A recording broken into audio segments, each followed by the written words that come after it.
Hi everyone, आज की इस वीडियो में हम पढ़ने वाले हैं सर्विसेज ऑफ ऑपरेटिंग सिस्टम। ये कौन कौन सी सर्विसेज हैं जो ओएस हमें प्रोवाइड करता है। ठीक है, तो ये बहुत ज़्यादा इंपॉर्टेंट है इसको समझने के पॉइंट ऑफ व्यू से कि क्या कौन कौन से काम है जो ओएस करता है। इससे आपको बहुत ज़्यादा क्लैरिटी मिलेगी ओएस के बारे में। प्रोग्राम एग्जीक्यूशन, पहला है हमारा प्रोग्राम एग्जीक्यूशन। ओएस का एक काम है प्रोग्राम एग्जीक्यूशन का। ठीक है, बहुत काम है वैसे तो, उनमें से एक काम है प्रोग्राम एग्जीक्यूशन का। प्रोग्राम एग्जीक्यूशन का मतलब क्या है?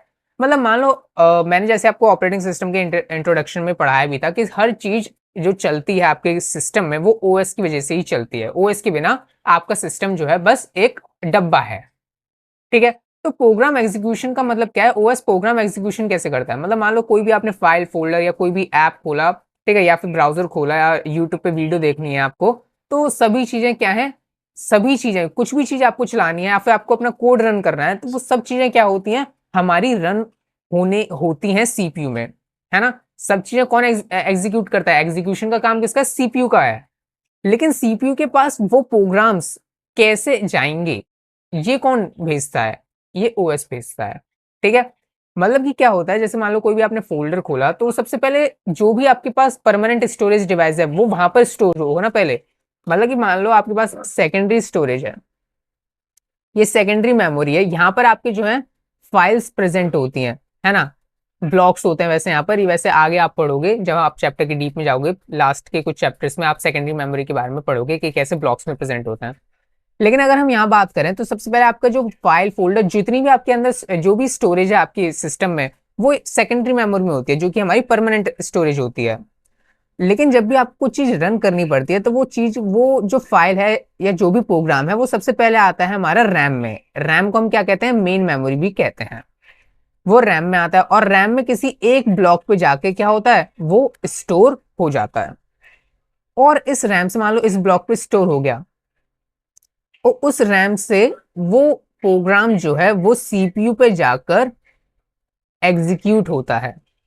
तो ये कौन कर रहा है? एग्जीक्यूशन का काम कौन कर रहा है? सीपीयू कर रहा है। स्टोरेज का काम कौन कर रहा है? सेकेंडरी मेमोरी कर रही है। मेन मेमोरी उसको टेम्परेरी स्टोर कर रही है। रैम के बारे में आपने इतना तो पढ़ा होगा कभी ना कभी, छोटे से लेकर बड़े तक आपने डिफरेंस बिटवीन रैम और रोम तो याद करते ना।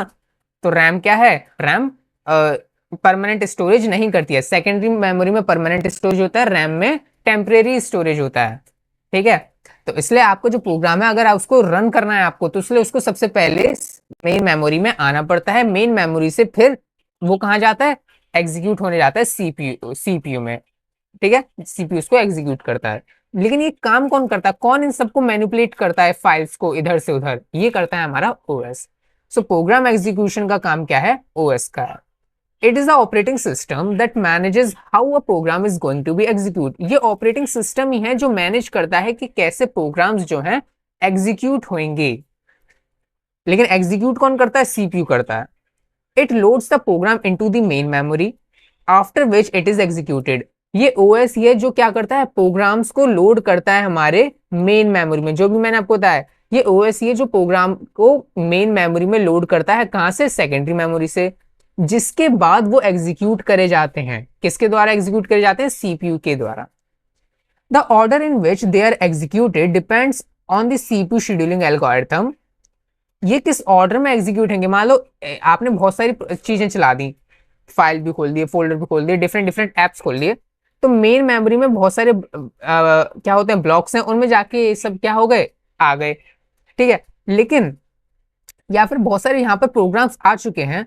अब ओएस कैसे डिसाइड करे कि सीपीयू में कौन सा प्रोग्राम को हमें भेजना चाहिए सबसे पहले, है ना, और उसके बाद कौन सा भेजा है, उसके बाद कौन सा भेजा है, क्योंकि वो आपके पास एन नंबर ऑफ प्रोग्राम्स हैं। अब एक एक करके आपको उसको क्या करना है? सीपीयू पे भेजना है। अब आप बोलो कि सब क्यों नहीं भेज सकते?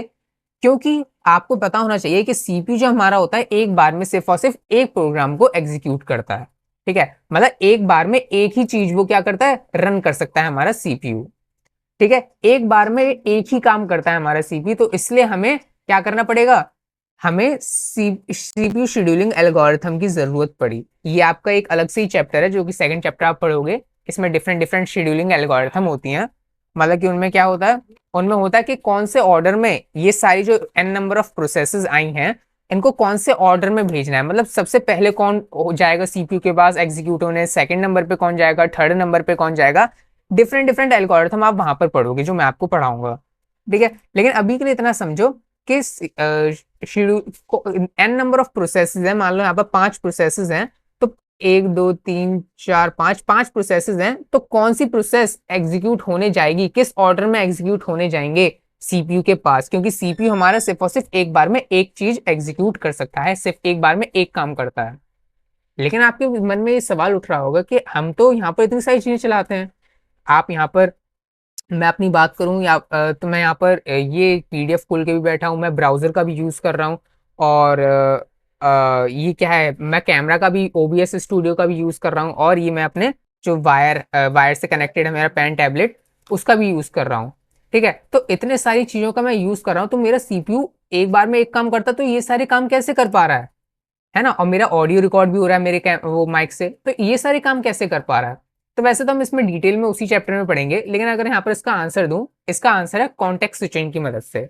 मतलब कि मेरा प्रोसेस क्या कर रहा है, इतनी जल्दी जल्दी कॉन्टेक्स्ट स्विच कर रहा है। कॉन्टेक्स्ट स्विच का मतलब है एक के बाद एक के बाद एक, इतनी जल्दी जल्दी प्रोग्राम को एग्जीक्यूट कर रहा है, और इतना जल्दी जल्दी चेंज कर रहा है प्रोग्राम का एग्जीक्यूशन, कि मुझे पता नहीं चल रहा है कि मैं ये सारी चीजें अलग अलग सुन रहा हूँ। मेरा कहने का मतलब क्या है, मान लो मैं यहाँ पर 3 चीजें सुन रहा हूँ, म्यूजिक सुन रहा हूँ, और ब्राउजर में यूट्यूब पे चलो म्यूजिक सुन रहा हूँ मैं, और कोई मैं अपना माइक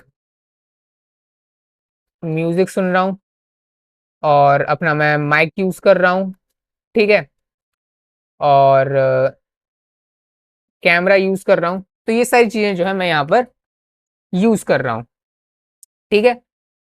तो ये सारी चीजें कैसे एग्जीक्यूट हो रही है, मेरा सीपीयू क्या कर रहा है, बार बार इन पे कॉन्टेक्स्ट स्विच कर रहा है। कॉन्टेक्स्ट स्विच कहने का मतलब क्या है, बार बार इसको चलाता है थोड़ी देर के लिए, म्यूजिक को थोड़ी देर चलाता है, उसके बाद फिर माइक मेरा तो चलाता है, फिर मेरा कैमरा चलाता है।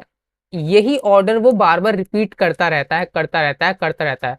और इतनी जल्दी जल्दी ये इन सबको चलाता है कि मुझे पता ही नहीं चल रहा है, इतनी जल्दी जल्दी इन सबको कॉन्टेक्स्ट स्विच करता है। कॉन्टेक्स्ट स्विच का मतलब है म्यूजिक चलाया थोड़ी देर, फिर उसको हटाया अपने अंदर से, फिर सीपीयू माइक को लाया, माइक को हटाया, फिर कैमरा चलाया, फिर म्यूजिक चलाया, फिर माइक चलाया, फिर कैमरा चलाया, फिर म्यूजिक चलाया, माइक चलाया, कैमरा चलाया। इसी को कहते हैं कॉन्टेक्स्ट स्विच, बार बार स्विच करना दूसरी प्रोसेसेस पे।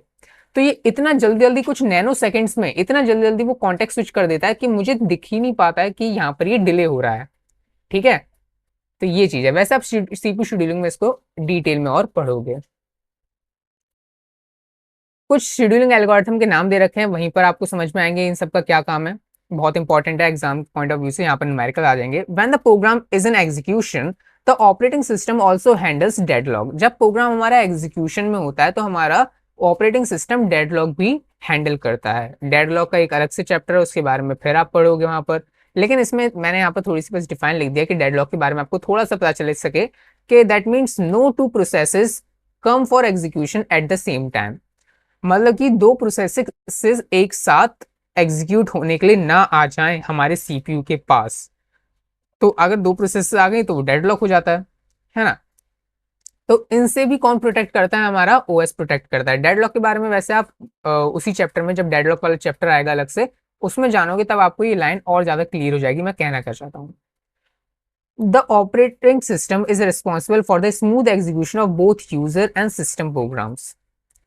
ऑपरेटिंग सिस्टम ही रिस्पॉन्सिबल होता है कि दोनों तरीके के प्रोग्राम्स को चलाने के लिए, यूजर प्रोग्राम के लिए भी और सिस्टम प्रोग्राम्स के लिए भी, ठीक है। इसमें अब कॉन्सेप्ट आ जाता है यूजर मोड और कर्नल मोड का। कौन से, मतलब प्रिविलेज मोड और यूजर मोड, मतलब कि कौन सी चीजें हैं जो जैसे कि कोई ऐप चला सकता है, कौन कौन सी चेंजेस हैं जो ऐप कर सकता है। अब ऐप जो कोई भी आप डाउनलोड करते हो तो कोई आपके सिस्टम में वैसे तो चेंजेस नहीं कर सकता ना, जो आपके बिना हो। आपका पासवर्ड तो चेंज नहीं कर देगा ना होम स्क्रीन का, है ना। तो ये सब चीजें वो नहीं कर सकता, तो वो ओएस ही होता है जो उन सबसे बचाता है कि जो ऐप आप चला रहे हो तो वो आपके सिस्टम को हार्म ना कर दे।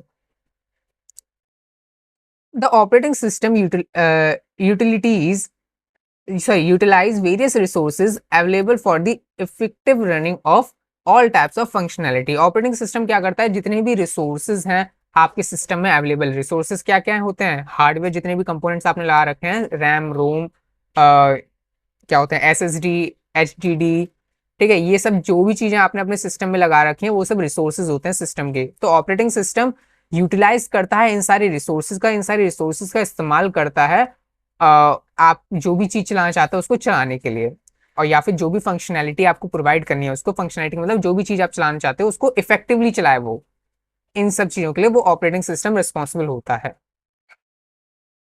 मतलब कि कैसे, कैसा नहीं है कि कोई प्रोसेस को ज्यादा ही स्पेस दे दी या ज्यादा ही रिसोर्सेज उसके हाथ में दे दिए, कोई उसको जरूरत नहीं है, तो रिसोर्स देने का काम और लेने का काम सब ऑपरेटिंग सिस्टम करता है। कि आपका प्रोसेस, आपका जो प्रोसेस है वो मिनिमम से मिनिमम जितने चीजों पे जितने रिसोर्सेज ले सके उतना ले, और वो एक्स्ट्रा चीज ना ले कि बर्डन ज्यादा बढ़े आपके सिस्टम में, ये चीज है। Input output operations, input output operations कैसे होते हैं? Operating system manage the input output operations and establish communication between the user and device drivers. Operating system क्या मैनेज करता है? इनपुट आउटपुट ऑपरेशंस को भी मैनेज करता है।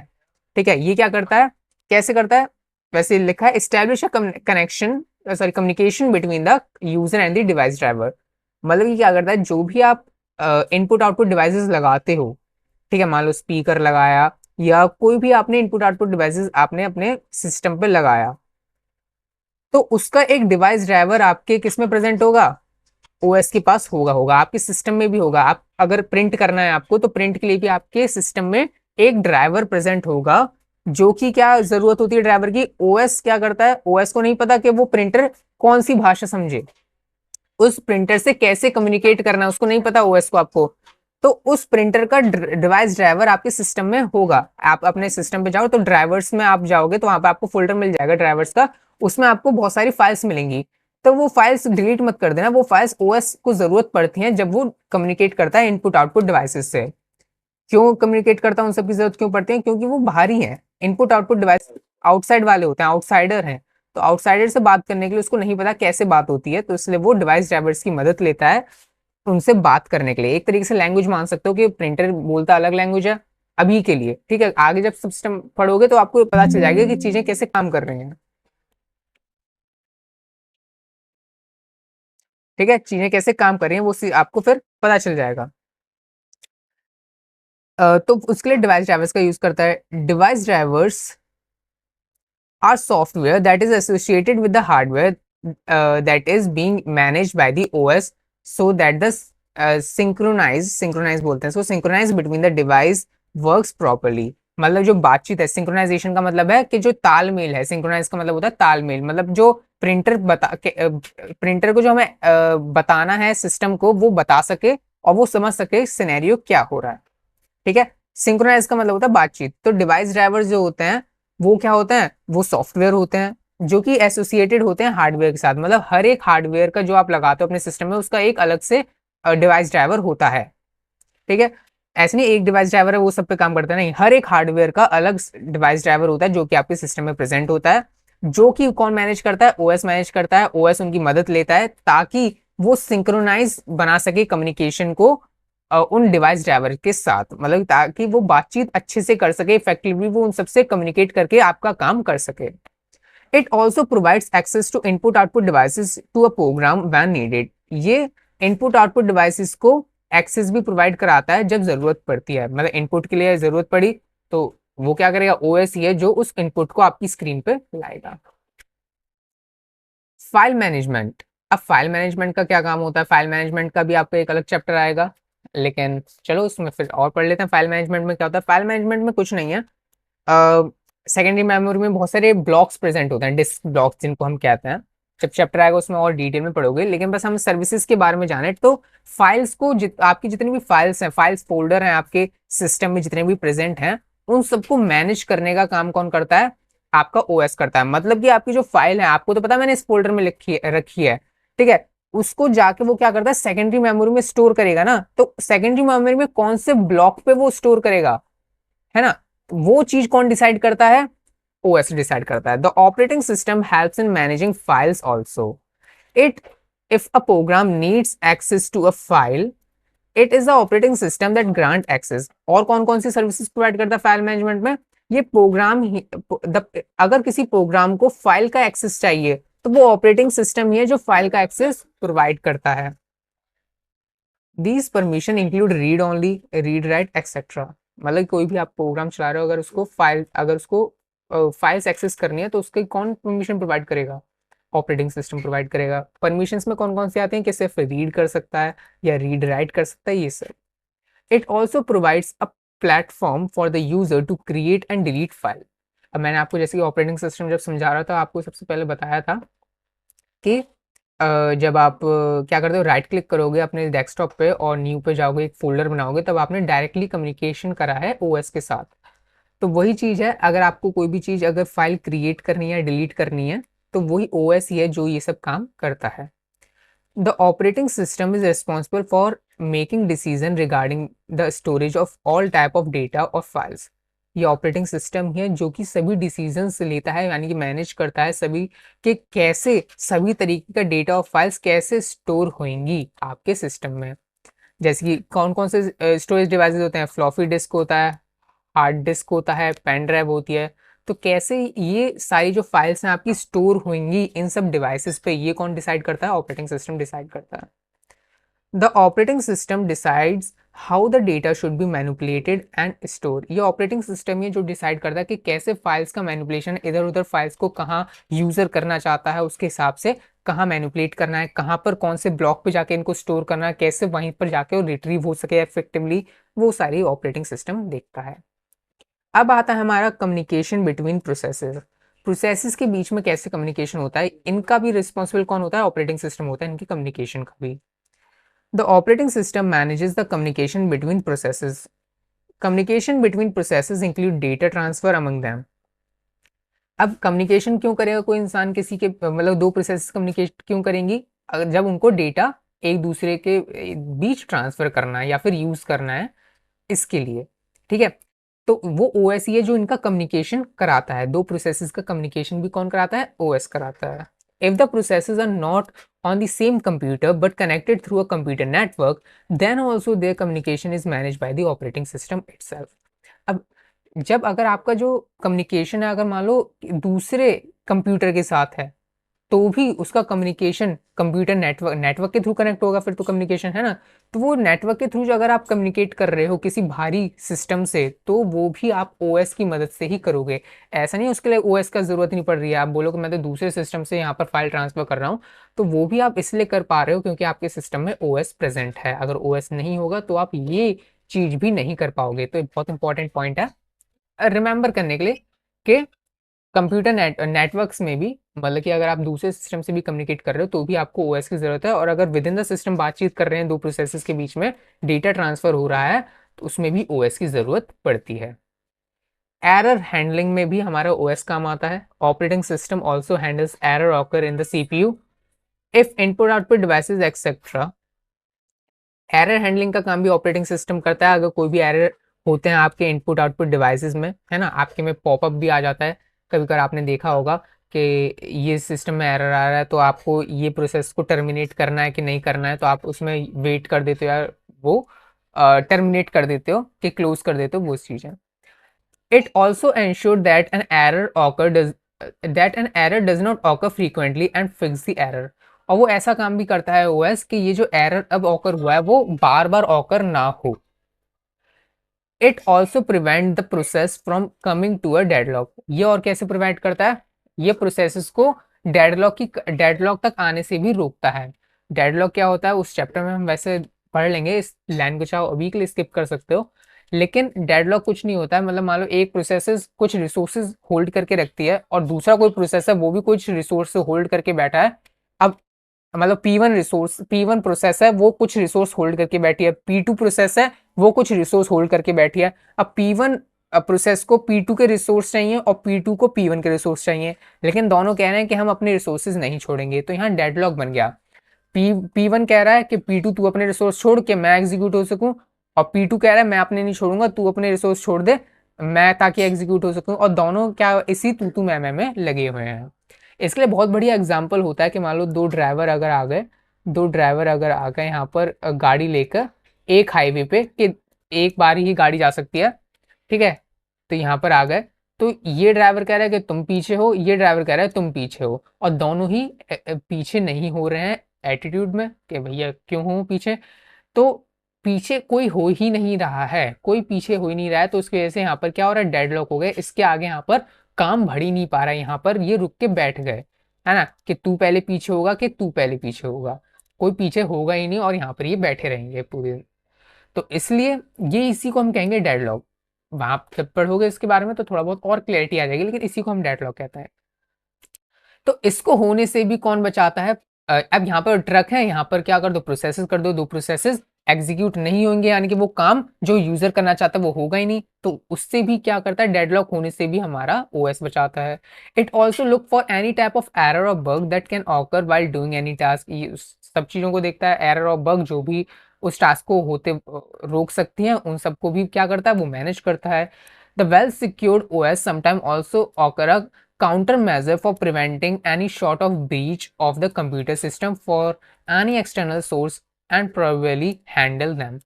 कभी कभार क्या करता है, बहुत ज्यादा वेल सिक्योर्ड ओएस भी होते हैं, वो क्या कभी करते हैं, काउंटर मेजर शो करते हैं। काउंटर मेजर का मतलब होता है कोई थ्रेट, कोई खतरा शो कर देते हैं, वार्निंग शो कर देते हैं। ये क्यों करते हैं? ये इसलिए करते हैं कि ताकि आपके कंप्यूटर सिस्टम को वो बचा सके कोई भी एक्सटर्नल सोर्स से। इसलिए आपको जो वेल सिक्योर्ड ओएस होते हैं वो कई बार ऐसी कि वार्निंग या थ्रेट दे देते हैं कि खतरा है यहाँ पर जाने पे, ताकि वो आपके कंप्यूटर सिस्टम को बचा सके किसी एक्सटर्नल सोर्स से। रिसोर्स मैनेजमेंट, रिसोर्स मैनेजमेंट में क्या है कि कैसे रिसोर्सेज को मैनेज करता है, मतलब अभी तो आपने वैसे समझ गए होगे कैसे करता है, नहीं समझे तो मैं बता भी देता हूँ कि रिसोर्सेज क्या क्या होते हैं कंप्यूटर के। हार्डवेयर हो गए, जितने भी SSD HDD रैम रोम, ये जितने भी आप हैं ये सब क्या है, हार्डवेयर, ये जितने भी हार्डवेयर्स हैं ये सारे क्या है, रिसोर्सेज हैं हमारे कंप्यूटर सिस्टम के। अब कोई प्रोसेस को अगर हमें रन करना है तो इन्हीं की मदद से तो रन होती है, रैम की मदद से होगी ना, रैम की सेकेंडरी मेमोरी से रैम में आएगी, रैम में CPU में जाएगी। तो कौन सी कि ये इफेक्टिवली रन हो सके, ऐसा नहीं कोई प्रोसेस जो है वो बहुत ज्यादा स्पेस लेके बैठी हो, ऐसा ना हो कि हमारा जो ओएस है वो ज्यादा स्पेस दे दे किसी छोटी सी प्रोसेस को, है ना, और उसको बहुत देर तक रन करता रहे जबकि हमारा काम हो चुका है, या फिर कुछ भी चीजें वो करे, ऐसा ना हो कि हमारे रिसोर्सेज का इफेक्टिवली यूज ना करे वो। ऐसा ना हो कि जैसे मान लो आप घर पे हो, घर पे ऐसा नहीं आपने खाना बनाने के लिए आलू रखे हैं, ऐसा नहीं है कि एक ही दिन में वो सभी 100-200 आलू बना दें, नहीं, हम एक दिन में तो थोड़ी आलू खाएंगे ना, तो जितने आलू खाएंगे उतने बनाए, मतलब कि जितने रिसोर्सेज जरूरत है, जितनी भूख है उतने ही हम आलू रखेंगे, तो जितने रिसोर्सेज की जरूरत है उस प्रोसेस को चलाने के लिए उतना ही ओएस उनको दे, तो वो चीज है। तो system resources are shared between various processes. System में जो रिसोर्सेज है, रैम रोम ये सब क्या होते हैं, वो प्रोसेसेस में बटे हुए होते हैं, ठीक है, ऐसे ही पूरे ही बटे होते हैं, मतलब उन पर एलोकेट होते हैं जो प्रोसेस रन हो रही होती हैं। It is the operating system that manage resource sharing. Resource sharing का काम क्या कौन करता है, प्रोसेस ओएस करता है, ठीक है, मतलब कि प्रोसेसेस को रिसोर्सेज देना एग्जीक्यूट होने के लिए, और उनसे एग्जीक्यूट जब हो गई तो उनसे वो रिसोर्सेज छीन ले, कि मतलब कि टर्मिनेट कर दे उन सब प्रोसेसेस को, है ना। तो वैसे आप इसको प्रोसेस लाइफ साइकिल में अच्छे से देखोगे, तो उन सब की लाइफ साइकिल कैसे चलती है, तब आपको ये पॉइंट समझ में आएगा कि मैं क्या कह रहा हूँ, कि प्रोसेस रन होने जाता है तब उसके बाद सब रिसोर्सेज, जितने भी रिसोर्सेज उसको चाहिए वो मिल गए, लेकिन जब वो एग्जीक्यूट हो गया तब उससे सारे रिसोर्स ले लिए जाते हैं। अब रिसोर्स कौन दे रहा है, ओएस, रिसोर्स कौन ले रहा है, operating OS. It also manage the computers, it also manage the CPU time among processes using CPU scheduling algorithm. ये और क्या करता है, it manage CPU time, CPU time को भी ये मैनेज करते हैं CPU शेड्यूलिंग एल्गोरिथम से, मतलब कि जो प्रोसेसेस हैं वो इफेक्टिवली रन हो सके, CPU इफेक्टिवली उनको रन कर सके, ऐसा ना हो कि छोटी प्रोसेसेस वेट करती रहें और बड़ी प्रोसेसेस रन करती रहें, है ना। तो इन सब चीज़ों से CPU शेड्यूलिंग एल्गोरिथम की ज़रूरत होती है। वैसे आप इसको CPU शेड्यूलिंग में पढ़ोगे, वैसे यहाँ पर पता नहीं पॉइंट ये आ गया है, इसमें था तो मैंने यहाँ पर रख दिया, लेकिन इसमें उसका मतलब वही है, CPU शेड्यूलिंग एल्गोरिथम वाले कॉन्सेप्ट है, FCFS SGF जब पढ़ोगे तो वो आपको समझ में आएगा। It also helps in the memory management of the system. Memory management में भी काम आता है कि मेमोरी को इतना ही एलोकेट करे, इतने ही प्रोसेसेस वहाँ पर आए जितने वहाँ पर ज़रूरत है। It also control input output devices, ये इनपुट आउटपुट डिवाइसेज को भी कंट्रोल करता है, ऊपर हम देख चुके हैं। The OS also ensure the proper use of all the resources available by deciding which resources to be use by whom। Operating system ये भी मैनेज करता है कि कौन से रिसोर्सेज कौन से प्रोसेस यूज करेगा, ये सब कौन डिसाइड करता है? ये ऑपरेटिंग सिस्टम डिसाइड करता है। वैसे तो बीच के ये दो पॉइंट हैं वो थोड़े से अलग ही कॉन्टेक्स्ट हैं, लेकिन इसी के हैं, ऐसा नहीं गलत लिखे हैं, गलत नहीं लिखे हैं, लेकिन अगर आप चाहो अपने नोट्स के लिए इन दो पॉइंट को भी हटा सकते हो, ऐसा कोई बात नहीं है। लिखना चाहो तो सही तो है ये। सिक्योरिटी एंड प्राइवेसी, सिक्योरिटी और प्राइवेसी में क्या आएगा कि कैसे ओएस सिक्योरिटी प्रोवाइड करता है, प्राइवेसी प्रोवाइड करता है। यहाँ पर आपके जितने भी जो बायोमेट्रिक्स होते हैं वो आ गए, है ना। सिक्योरिटी में क्या आ गया आपका? सिक्योरिटी में जो फायरवॉल है, एंटीवायरस सॉफ्टवेयर है, ये सब आ गए। सो सिक्योरिटी हम पढ़ते हैं पहले। सिक्योरिटी क्या है? OS keep your computer safe from unauthorise user by adding a security layer to it. आपका ऑपरेटिंग सिस्टम और क्या काम करता है? सिक्योरिटी प्रोवाइड करने का काम करता है। मतलब कि कोई भी अनऑथराइज यूजर आपके सिस्टम को हार्म ना कर पाए, ना चला पाए। Basically security is nothing just a layer of protection which protect the computer from bad guys like virus और हैकर्स। आपके सिस्टम को वायरसेस और हैकर्स से बचाने के लिए आपका ओएस रिस्पॉन्सिबल होता है। ओएस क्या प्रोवाइड करता है? डिफेंस प्रोवाइड करता है आपको। कौन कौन सी फायरवॉल्स हो गए, ठीक है, एंटीवायरस सॉफ्टवेयर हो गए, ये सब प्रोवाइड करता है आपको कि आपके जो सिस्टम की इंफॉर्मेशन है, जो आपकी कंप्यूटर की इंफॉर्मेशन है, आपकी जो पर्सनल इंफॉर्मेशन है, वो सिक्योर रहे। प्राइवेसी में क्या है? प्राइवेसी में बायोमेट्रिक्स जितने भी आपके जो लॉक्स होते हैं और फिंगरप्रिंट, थंबप्रिंट, आई वाला जितने भी होते हैं बायोमेट्रिक्स, ये सब प्राइवेसी में आ गए कि आपकी जो प्राइवेसी है उसको मेंटेन करता है। OS gives us the facility to keep your essential information hidden from having a lock on a door. जैसे कि लॉक हम लगा देते हैं डोर में कि हमारी एसेंशियल चीज़ें जो है घर के अंदर सेफ रहें, वैसे ही ये चीज़ है। Where only you can enter and other are not allowed. जहाँ पर आप सिर्फ और सिर्फ जा सकते हो, आप अपना जा सकते हो वहीं पर और अपना काम कर सकते हो। Basically it respect your secrets and provide us with the facility to keep it safe.